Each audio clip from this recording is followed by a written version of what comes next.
my granddad was the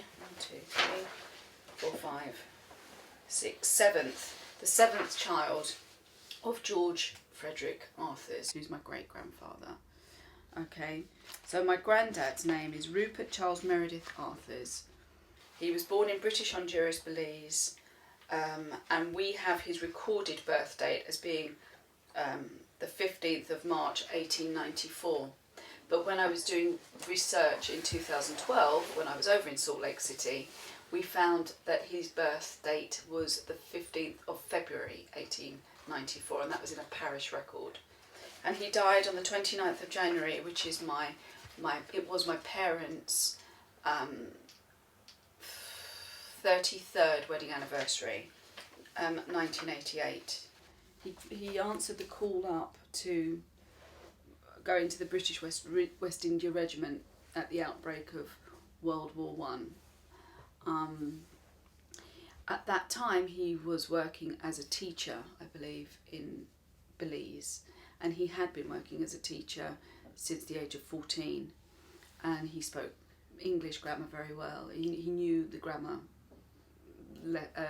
inside out, English grammar, better actually than dear little Nan, my grandmother. And when he came over here, she'd been born and raised in South London. She knew her grammar, but not as well as my granddad, and he would often correct her and stuff like that.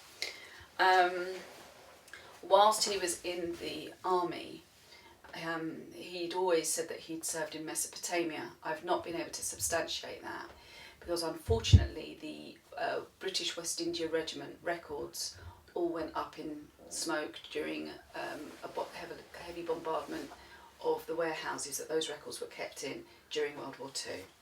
I do have his medals, and I know that he was a sergeant, and a story that he had passed to my dad and my dad has passed to me was when he was a sergeant, because he was the colour that he was, he was a black man, he wasn't allowed into the sergeant's mess, and so he obviously had encountered some racism there. Don't know the ins and outs of that racism, but he wasn't allowed into the sergeant's mess.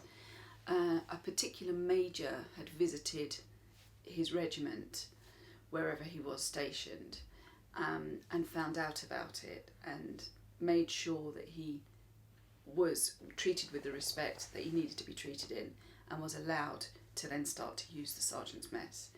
More than that, I don't know the outcome of that story or what happened next.